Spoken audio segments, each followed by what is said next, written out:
लेकिन आपका कुप्रचार बहुत लंबी साजिश है, लंबा कुछ खूब पैसे खर्च करके हुआ है और बहुत लोगों को इसमें जोड़ा गया है।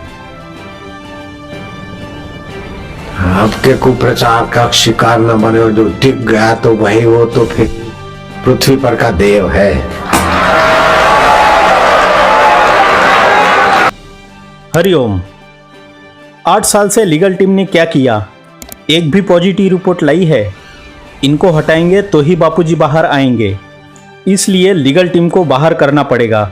लीगल टीम के अर्जुन को हटाना 1 मिनट का भी काम नहीं है। यह अर्जुन कोई महाभारत का अर्जुन नहीं है। इसे हटाने के लिए बस बापूजी से मिलिए और बापूजी को बताइए आपके डिसीजन गलत है और आपके आश्रमवासी गद्दार है। आप हमें सब जिम्मेदारी सौंप दे, हम आपको बाहर ले आएंगे। लेकिन फिर यहाँ तर्क देंगे कि वहाँ मिलने नहीं देते। भाई, अभी तक बहुत सारे लोग अंदर रहकर आए हैं, मिलकर भी आए हैं। मैं भी पिछले साल रहकर मिलकर आया हूँ। वहाँ बापूजी गवर्नमेंट के अंडर में आते हैं, इसलिए बापूजी को भी वहाँ के प्रोटोकॉल्स फॉलो करने पड़ते हैं। वहाँ किसी संचालक की नहीं चलती कि इसे जाने देना है, इसे नहीं। जेल के अंदर जाने के लिए जो क्राइटेरिया लगता है, जो योग्यता लगती है, वह आप पूरा करें और जाइए जेल में। किसने रोका है?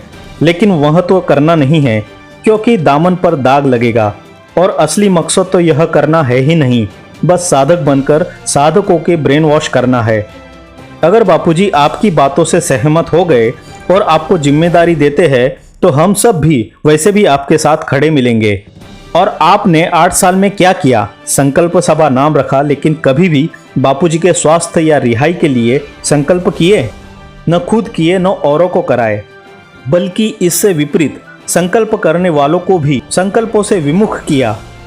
कितने गुरुजी के सेवा कार्य किए, कितनी ऋषि प्रसाद पत्रिकाएं बंटवाई, बल्कि अपनी ही वमन की हुई पुस्तिका को ग्रंथ नाम देकर लोगों का ब्रेन वॉश किया और उसमें भी पैसे ठगे। कितने भंडारों में, कितने आश्रमों की सेवाओं में, कितने सत्संग सेवाओं में सेवा दी आपने, कितनी आश्रम की गौशालाओं में सेवा दी।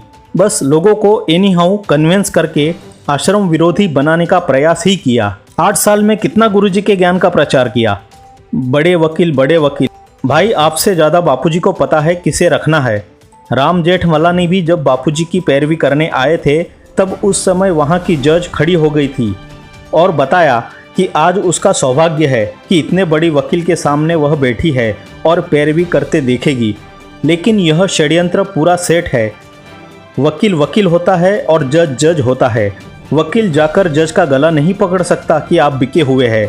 ऐसे ही सुब्रमण्यम स्वामी को भी पता है कि यह सारा मामला सेटिंग वाला है, फिक्स है। बड़े वकीलों को भी अपने पद और सम्मान की चिंता होती है।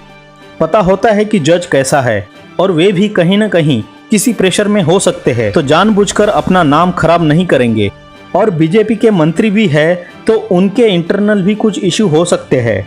वैसे मोदी के ऊपर भी एक विशेष वीडियो बनने वाला है और बापूजी ने भी कहा है कि सुब्रमण्यम स्वामी का कब उपयोग करना है वह हम भी जानते हैं और स्वामी जी भी जानते हैं। कोर्ट सेशन हो, हाई हो या सुप्रीम हो, अगर जज का माइंडसेट है कि बेल देना है तो कोई पेपर नहीं रहेगा तो भी अपने वीटो पावर से बेल दे सकता है और समय दे सकता है कि इतने दिनों में पेपर सबमिट किए जाए। जैसे अर्नब गोस्वामी को 1 दिन में ही सारी सेटिंग हो गई थी, या कई लोगों के लिए आधी रात को भी कोर्ट खुले हैं, यह हम जानते हैं।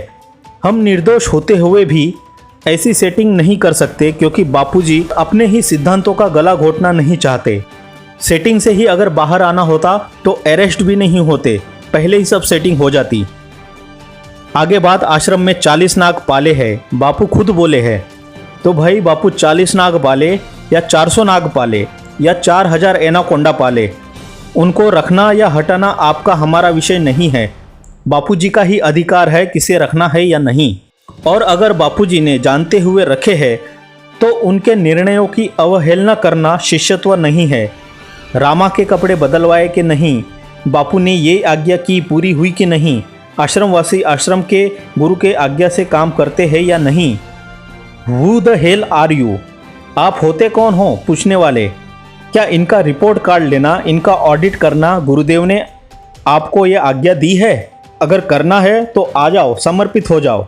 5-10 वर्ष आश्रम में गुजारो, गुरुदेव के विश्वास पात्र हो जाओ और फिर अगर इतनी योग्यता होने के बाद गुरु आज्ञा करे कि आप रिपोर्ट देना, बताना, तब तो ठीक है। आश्रमों में किसको क्या करना है, क्या नहीं करना है, गुरुजी बताते हैं, बोलते हैं। हम तो बस अपना परिवार और खुद को संभाल ले तो भी अपने आप पर उपकार होंगे। बापूजी बोलते हैं कि मेरे साधक अलग से पहचाने जाते हैं, चमकते हैं, लेकिन ये लोग साधकों की छवि ऐसे धूमिल करने में लगे हैं और आपस में झगड़ा और टकराव निर्माण करने में लगे हैं। हालांकि इसके पीछे आसुरी माया का हाथ है, उस पर हम फिर आते हैं। अब तो प्रिंट मीडिया, इलेक्ट्रॉनिक मीडिया में भी साधकों का नाम बड़ी शर्मनाक तरीके से बताया जाता है कि यह हॉस्पिटल में आकर साधक लोग झगड़ा करने लगे, आपस में लड़ने लगे। एक न्यूज़ आई, न्यूज़ आने के बाद में सब बवाल मच गया। आसाराम बापू के स्वघोषित दल्ले, स्वघोषित दलाल होते, स्वघोषित, ऐसे वो स्वघोषित दलाल शंकराचार्य को भी घूम रहे, उनको बेचारे को पता ही नहीं इन्होंने यहाँ क्या कर दिया, क्या कांड लगा दिया, और यहाँ से गाली पड़ना शुरू हो जाती है। वो कहते हैं हम तो जानते नहीं आदमी कौन है, किस किस का डिस्क्लेमर लगाएं। ऐसे आसाराम बापू के स्वघोषित दलाल आ गए और उन्होंने धड़ाधड़ शुरू कर दिया, कांड शुरू कर दिया। और सिर्फ आनी गए, आपस में बहस शुरू हो गई अच्छी खासी। ट्विटर के ऊपर मैं देख रहा था और दनादन लोग लग गए, आरएसएस ने कुछ नहीं किया, फलान नहीं किया, ढिकान नहीं किया, ऐसा किया, वैसा किया। अब आपको समझ में आया आसाराम बापू की जमानत क्यों नहीं हो पा रही है? क्योंकि जो स्वघोषित दलाल जो होते हैं ये आकर गाली देना शुरू हो जाते हैं सर। और ये जब भी बापूजी के विषय में कोई वैद्य हो, वकील हो, सलाहकार हो, इनके नंबर और आश्रम के नंबर और आश्रम के संचालकों के नंबर निकालकर पब्लिक करके मिशन फ़ोन कॉल शुरू कर देते हैं, जिससे वे लोग इतने परेशान हो जाते हैं कि उनको पब्लिकली बोलना पड़ता है कि बापूजी के साधक ऐसा करते हैं। हालांकि ये एक टीम अलग से है जो आश्रम विरोधी है, लेकिन नाम सारे साधकों का खराब होता है। तो इसलिए सारे सजग साधकों की ये जिम्मेदारी होती है कि हमारी वजह से गुरुजी को शर्मिंदा न होना पड़े। अभी एक नया ट्रेंड चल रहा है कि सभी साधक एक फॉर्म पर अपने डिटेल्स जानकारी भरे, फ़ोन नंबर आदि, फिर यह सारे फॉर्म हम राष्ट्रपति को ज्ञापन देंगे। ऐसे किसी भी मैसेज से सावधान रहे।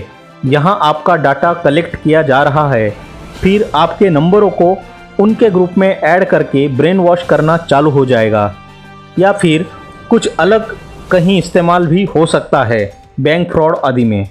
इसलिए किसी को भी अपनी जानकारी शेयर न करें। आश्रम की बागडोर गुरु परिवार को सौंप दो। फिर से who the hell are you? फिर से बात वही कि आप अगर बापूजी के साधक हैं तो बापूजी की बात मानोगे कि आश्रमवासी कोई गद्दार नहीं, सब मुझे चाहते हैं आदि।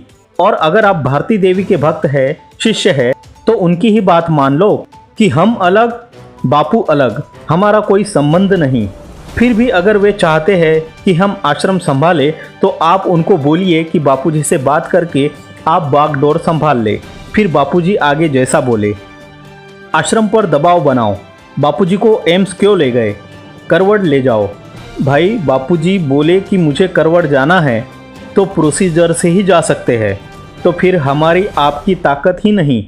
और हाँ, इस बात पर आपने ध्यान क्यों नहीं दिया कि करवड़ आयुर्वेद संस्थान ले जाने के लिए हाई कोर्ट ने रास्ता दिया हुआ है कि राज्य सरकार और जेल प्रशासन दोनों सहमत हो तो करवड़ जा सकते हैं। तो दबाव बनाना है तो सरकार और जेल प्रशासन पर बनाओ ना। वे अगर कन्विंस हो जाते हैं तो निश्चित ही बापूजी के करवड़ जाने का रास्ता क्लियर हो जाएगा। और इस बात के लिए निश्चित ही आश्रम और अन्य साधक उस समय आपके साथ ही खड़े मिलेंगे। और हाँ, इस मिशन में अगर गुरु परिवार को आगे करोगे तो और ज़्यादा प्रभाव पड़ेगा। क्या बोलते हो? आश्रम वासियों पर उंगली उठाने का भी हक नहीं है आपका। अब आश्रम में रहने वालों के लिए कोई हल्का शब्द बोलता है तो उसके पाप बढ़ते, कोई हल्का शब्द लिखता है तो आश्रम के सज्जनों को, कोई हल्की भाषा से कुछ निंदा का शब्द लिखता है तो उसको कितना पाप लगता होगा, उसके खानदान की कितनी हानि होती होगी। हम तो फिर से हाथ जोड़कर प्रार्थना करते हैं कि अपनी 21 से 21 पीढ़ियों को नरक में भेजने की गलती ना करो। जहाँ बापू बोलते हैं, बड़े बड़े वकील बोलते हैं, अन्य बुद्धिजीवी बोलते हैं कि बापूजी को फंसाने के पीछे मिशनरियों का हाथ है, राजनीति है, वहाँ ये लोग पता नहीं किसके चाटुकार है, पर साधक बनकर ऐसे पोस्ट डालते हैं जिसमें लिखते हैं समस्त देशवासियों से विनम्रता पूर्वक क्षमा प्रार्थना करते हुए यह स्वीकार करता हूँ कि हमारे गुरुदेव ने अपने ही आश्रम मैनेजमेंट ने गुरुजी के इस विशाल संपत्ति को हड़पने के लिए एक षड्यंत्र रचा। गुरुजी के विश्वास हासिल करके गुरुजी के आश्रम में रहकर कई बार इन्होंने गुरुजी को मारने की कोशिश किया, लेकिन हमें तब यह सब एक दुर्घटना लगा। फिर इस बार इन्होंने गुरुदेव के परिवार के हर एक सदस्य को किसी न किसी झूठे केस में फंसाया और खुद आश्रम की पूर्ण सत्ता अपने हाथों में ले लिया। जबकि आश्रम मैनेजमेंट के ऊपर हमारे गुरुदेव बहुत भरोसा विश्वास करते थे, तो उन्हीं के पद चिन्हों पर चलने वाले हम सब साधक भी आश्रम मैनेजमेंट पर बहुत भरोसा विश्वास करते थे। गुरुदेव के जाने के पश्चात हम साधक आज तक आश्रम मैनेजमेंट के निर्देश अनुसार काम कर रहे थे। अब यहाँ ध्यान दीजिएगा, इन्हीं के कहे अनुसार हम आज तक हमारे गुरुदेव परम पूज्य संत श्री आशाराम जी बापू को फंसाने के पीछे सरकार और मिशनरी के हाथ समझकर सरकार और मिशनरी को दोष देते रहे। इस भूल के लिए क्षमा प्रार्थी हूँ। इसके आगे और कुछ इनका वमन है जो कि हम नहीं पढ़ेंगे, लेकिन बात समझने के लिए कि ये किन के चाटुकार है, यहाँ ध्यान देने जैसी बात यह है कि ये यहाँ साफ साफ मिशनरियों और षड्यंत्रकारियों से माफ़ी मांगते हैं। क्या साधक ऐसा कर सकता है या कह सकता है? बापूजी के कृपा पात्र आज्ञा से जो सत्संग करते हैं और जो समिति आश्रम के वक्ताओं के सत्संग आयोजित कर रहे हैं, उन्हें ये धमकी देते हैं। सत्संग में 1 घंटा कोई बैठे तो गुरुजी की महिमा और गुरु के प्रति भाव बढ़ेंगे, लेकिन इन मक्कारों के साथ 10 मिनट भी बिताओ तो हृदय में अशांति, गुरुद्वार से नफरत और गुरु के सिद्धांतों का दमन ही अनुभव होगा। ईमानदारी से कमेंट करना, ये आपका अनुभव है कि नहीं। फिर इनके मंच पर एक मोहरा और बिठाते हैं, सुनील शास्त्री महाराज। ये तो बस बेगानी शादी में अब्दुल्ला दीवाना। भाई, हम आपके सन्यासी और साधु वस्त्र की इज्जत करते हैं और आपकी उम्र का लिहाज रखते हैं, इसलिए ज़्यादा कुछ नहीं कहेंगे। यह महाराज को भी कोई अधिकार नहीं है आश्रम के मैनेजमेंट पर कुछ कहने का और आश्रम की संपत्ति का हिसाब पूछने का। आपको जो ये संकल्प सभा वाले 2000 रुपये देने वाले हैं, उस पर ध्यान दो। ये सुनील शास्त्री महाराज क्या कहते हैं सुनो, फिर बापूजी भी क्या कहते हैं सुनो। फिर क्या करेंगे? बापू की एक मूर्ति बनाएंगे, बड़े बड़े मूर्ति, जैसे दिया दिखा के कह रहे हैं छोटे बापू घूम रहे हैं। 25,000, 30,000, 40,000 आज उस पर छाता लगा के ये चंडाल चौकड़ी नगर नगर घुमा के 20,000, 25,000 रुपया कमा रहे हैं। ये छोटे बापू घूम रहे हैं, उनके चंडाल चौकड़ी बापू के मरने से पहले ही बापू के दिए को छोटे बापू बना के घुमा रहे हैं, पैसे कमा रहे हैं। हर आफत शराफत से पीछा छोड़ जाती है, बाएं चढ़ानी नहीं पड़ती। देखते कि बापू की जोत है, आशा रामायण का पाठ है, हरिओम है, बोले हार हूं जो छो। हर आफत शराफत से पीछा छोड़ जाती है। क्या ये भारतीय संस्कृति में है ज्योत का महिमा? ये दिव्य ज्ञान आप किया है। श्री कृष्ण ने कहा ज्योतिषाम अपि तत् ज्योति, ज्योतियों का मैं ज्योति आत्मा। ये ज्योति बड़ी मदद करती है। इन लोगों का मिशन यही है कि साधकों को कन्विंस करना है और आश्रमों को तोड़ना है और अपने आकाओं को बिठाना है। देखो मैसेज।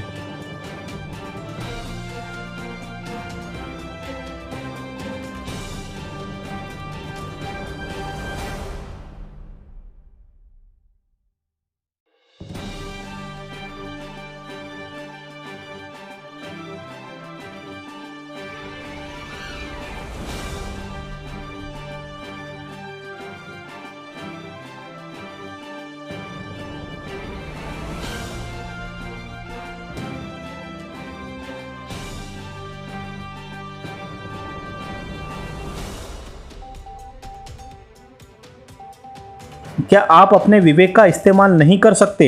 हर बार बापूजी बोलेंगे तभी हम समझेंगे, हर बार गुरुजी को कष्ट देना चाहिए। राहु दोषी नाम के पाप ग्रह के लिए जब बापू ने बोला तो ये राहु दोषी बैकफुट पर चला गया। तब से ये पीछे होकर इनके अन्य साथी जैसे ब्रह्म ठाकुर, रविकांत गुप्ता, निर्मल पांडे, ऐसे कई है। आप पोस्ट पढ़कर समझ ही जाओगे। मार्क ट्वेन का एक कोट है, एक वाक्य है कि किसी मनुष्य को बेवकूफ़ बनाना आसान है लेकिन उसे यह एहसास कराना कि वह मूर्ख बन चुका है, यह बहुत कठिन है। नींद में सोए हुए इंसान को हम उठा सकते हैं, लेकिन सोने की एक्टिंग करने वाले को जगाना मुश्किल है। इसलिए जागो साधक जागो। इसलिए जो भूलवश इनसे प्रभावित हो गए थे वे तो सजग हो जाएंगे, लेकिन जिनको सत्य से मुंह मोड़कर रखना है उनका क्या होगा ये तो राम जाने। बापूजी को आपकी हमारी ज़रूरत नहीं है, हमें उनकी ज़रूरत है। उसमें भी जिन्हें वास्तव में साधना में आगे बढ़ना है, मोक्ष की तड़प है, जिनके लिए प्रिय भी गुरु है और जो गुरु के ही आश्रित है। ऐसे एकनिष्ठ भक्तों के लिए ही बापू कृपा करेंगे, नहीं तो हम जैसे स्वार्थी टट्टू बस बापू आ जाओ, क्यों तो बस आपके दर्शन करने हैं। आओ व्यासपीठ पर बैठो, सत्संग करो, फिर लाइन लगाओ, फिर हम आएंगे अपने प्रॉब्लम लेकर। मेरे परिवार में ऐसा है, वैसा है, ये बीमारी है, ये प्रॉब्लम है। अरे हम तो गुरु के भी गुरु बनकर उन्हें अपनी इच्छा से चलाना चाह रहे हैं कि अब ऐसा करो, वैसा करो। बापू आपको जो ठीक लगे वैसा ही करो, यह कहना भी हमारे इच्छा के अनुसार करवाना ही हुआ। माँ जैसे अपने बेटे की भूख प्यास समझ जाती है और उसे दूध पिलाती है, वैसे ही गुरुदेव जब किसी विषय में मार्गदर्शन और कृपा करने की इच्छा होती है तो आश्रम में ही मैसेज या फ़ोन करते हैं। इन जैसे धूर्त ढोंगी गुरु भक्तों को नहीं करते, इवन हमारे जैसे स्वार्थी टट्टुओं को भी नहीं करते। और जो सचमुच ईमानदारी से गुरु से निभा रहे हैं और उनकी मर्जी में अपनी मर्जी मिला रहे हैं, भले ही 100% नहीं, लेकिन बस गुरु को साक्षी रख कर तो उन पर भी गुरु कृपा कैसे कैसे बरस रही है वे जानते हैं। और इस बात के हजारों हजारों साक्षी है। कुछ पुराने संचालक आश्रमवासी गद्दार निकले माना, लेकिन आप तो उनकी जूती के बराबर भी नहीं हो, क्योंकि कम से कम उन्होंने 10-15 वर्ष जितने भी साल आश्रम में निकाले तब तक गुरु आज्ञा में और गुरु सेवा में रहे। आप अच्छे हो तो आ जाओ, आश्रम में टिक जाओ और दिखाओ कैसे ईमानदारी से आश्रम में रहा जाता है। घर परिवार की भक्ति छोड़कर कुछ साल आश्रम में रहकर तो दिखाओ। बापूजी ने संसारी और समर्पित साधकों को एक श्रेणी में रखा तो ये उनकी उदारता है, और आश्रम वालों की भी उदारता है कि वे हम सभी को गुरु भाई और गुरु बहन समझते हैं। नहीं तो अखंडानंद जी को किसी संसारी ने कहा था कि हम गुरु भाई है, तो अखंडानंद जी ने उनके गुरु उड़िया बाबा से बताया, तो उड़िया बाबा जी ने कहा कि नहीं, संसारी का गुरु भाई संसारी होता है और सन्यासी का गुरु भाई सन्यासी होता है। कई संप्रदायों में संसारी सन्यासी समर्पित गुरु भाइयों का आदर करते हैं, प्रणाम करते हैं। जैनों में या बुद्धों में कई जगह तो सन्यासी गुरु भाइयों की परिक्रमा भी करते हैं। लेकिन हमने अपने गुरु की उदारता का क्या फ़ायदा उठाया कि हम समर्पित गुरु शिष्यों के भी गुरु बन रहे हैं और उनके गुरु के भी गुरु बन रहे हैं। वो साधक वास्तव में साधक ही नहीं है जो ऐसे धूर्तों के चक्कर में आ जाते हैं। आश्रम पर कौन कब्जा करना चाहता है यह समझना उतना मुश्किल भी नहीं है। इस षड्यंत्र में बहुत करीबी कौन शामिल है, इस विषय पर डॉक्टर प्रेम जी ने पहले ही भंडाफोड़ कर रखा है। राहु दोषी, मिहिरधार, भ्रम ठाकुर, ये सब तो टुकड़ों पर काम करने वाले स्वार्थी लोग हैं। इनके पीछे वो है जो इनको फंडिंग और सहायता कर रहे हैं। ये वही है जो गुरु आश्रम के लिए कहते हैं कि जो कांच के घर में रहते हैं वे दूसरों पर पत्थर नहीं मारते। ये वही है जिन्होंने व्यासपीठ से गुरु के नियुक्त व्यवस्था और संचालकों के लिए गलत बोलकर गुरु का ही अपमान किया। ये वही है जिन्होंने शिव को शव कहा। ये वही है जिन्होंने बापूजी के मैनेजमेंट पर आरोप लगाया कि ये शिरडी वाले साईं बाबा जैसे आश्रम पर लोगों से चंदा इकट्ठा कर राज करना चाहते हैं। ये वही है जिन्होंने बापूजी को सजा होने पर कहा कि न्यायपालिका ने सही न्याय दिया है, हम उनके आभारी हैं। हमारा बापूजी से कोई संबंध नहीं। बापूजी के अभी तक किसी सत्संग में हमने बैनर पर कोई मंत्री का फोटो नहीं लगा देखा, क्योंकि वे किसी मंत्री की चाटुकारिता या राजनीतिक पार्टी की चाटुकारिता नहीं कर सकते। लेकिन इनके बैनर पर मोदी की फोटो लगे हमने देखे हैं। बापू जब हॉस्पिटल में थे, क्रिटिकल कंडीशन में थे, सारे देश विदेश के साधक व्यथित थे। संकल्प जप, अनुष्ठान, प्रार्थना कर रहे थे। हर पल हर क्षण की अपडेट लेना चाहते थे। लेकिन समय साक्षी है इन्होंने क्या किया। ये वही है जिन्होंने बापूजी को इनडायरेक्टली कहा है कि भैंस तो पूरी काली लेकिन गाय को कहती है तेरी पूंछ काली। मतलब समझ रहे हो? अरे आश्रम और गद्दी चाहिए तो बापूजी से सीधे सीधे मांग लो, लेकिन प्रॉब्लम फिर वही है कि अगर योग्यता नहीं है तो बापूजी तो देंगे नहीं, फिर तो षड्यंत्र ही करना पड़ेगा ना। जो इस षड्यंत्र में सीधे सीधे शामिल है, ओपनली पब्लिकली बोलते हैं कि आशाराम बापू को हमने ही अंदर करवाया। आशाराम बापू के ना उसको हमने जेल में बंद करवाया। आशाराम को खड़े होकर हमने जेल में बंद कराया। उनका तो कुछ उखाड़ नहीं पाते, वहां तो कुछ हो नहीं सकता। बस सारी भड़ास निकलती है साधारण से दिखने वाले समर्पित आश्रमवासियों पर और टूट पड़ गए इनके पीछे। सब आश्रमवासी गद्दार है माना, तो आप करना क्या चाहते हैं? वहां इनको हटाकर किसको बिठाना चाहते हैं? और क्या यह अधिकार गुरु ने आपको दिया है? यह सब नेताओं की भाषा है कि इनको हटाओ, इसको हटाओ, मतलब हमको बिठाओ या हमारे प्रतिनिधि को बिठाओ। अब इनके मंसूबे इतने बढ़ रहे हैं कि अभी तक तो बाहर वाले निंदा करते और केस करते थे, अब ये गुरु के शिष्य गुरु के आश्रमों पर केस करने की तैयारियां कर रहे हैं। एक केस तो सुना है कि राहु दोषी ने अपने किसी महिला मित्र से ही आश्रम के किसी संचालक पर करवाया है और उन पर अभी तक मुकदमा चल रहा है। आश्रम में मर्डर होते हैं आदि भी, और इनका जो टारगेट होगा उस पर रेप केस करने के लिए लड़कियों को भी तैयार कर रहे हैं कि गुरु को बचाने के लिए गुरु सेवा में जो करना पड़ेगा वो करेंगे। अब इसमें गलती इनकी नहीं है, इनके आकाओं ने, इनके मालकिन ने जो सेवाएं दी है, जिसलिए इनको टुकड़े डाले जा रहे हैं, उनमें वे तत्परता से लगे हुए हैं। मूर्ख तो हम हैं जो इनके पास जाते हैं, इनकी बातें सुनते हैं और इनके तर्कों से सहमत हो जाते हैं, इनके प्रभाव में आ जाते हैं। फिर से कहना होगा जागो साधक जागो।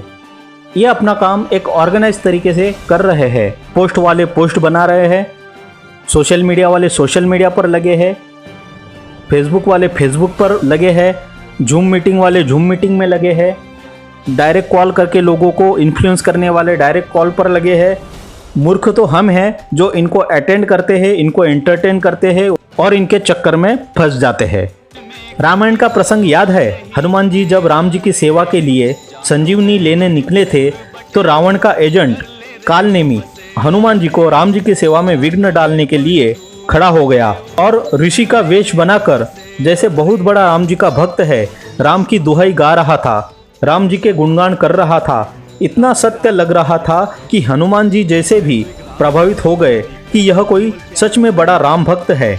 लेकिन एक अप्सरा के समझाने पर वह समझ गए और उस कालनेमी की चाल समझकर उसे काल के हवाले कर दिया। यहाँ ध्यान देने जैसी एक बात यह भी है कि हनुमान जी को जब राम जी की सेवा में जहाँ भी विघ्न उत्पन्न हुए और आसुरी शक्तियाँ विघ्न डालने के लिए आ गई, तब वहाँ हनुमान जी राम जी से पूछने नहीं गए कि लंकिनी का क्या करूँ, सिंहिका का क्या करूँ, सुरसा से कैसे निपटूँ, कालनेमी से कैसे डील करूँ। वे अपनी बल, बुद्धि, युक्ति, विवेक, साहस और चतुराई का इस्तेमाल करके और विघ्नों का नाश करके सेवा में सफल हुए। यहाँ आपको हमको किसी को काल के वश तो करना नहीं है, बस कालनेमी की चाल को समझकर सजग होना है और औरों को भी करना है। नहीं तो पूतना भी बड़ी ही शालीन और कुलीन स्त्री बनकर माता समान दिखकर बच्चों को दूध के बहाने जहर ही पिलाकर मार डाला। गुरु ज्ञान का अमृत पिया है, वे इस जहर से खुद भी बचे, औरों को भी बचाए। #जागो साधक जागो। अब इनकी टीम इस चैनल को और वीडियो को डिसलाइक और रिपोर्ट करने के पीछे पड़ जाएंगे। इसलिए गुरु प्रेमी, एकनिष्ठ भक्त और साधक अपना सहयोग दिखाते हुए वीडियो को लाइक और शेयर जरूर करें। हरिओम।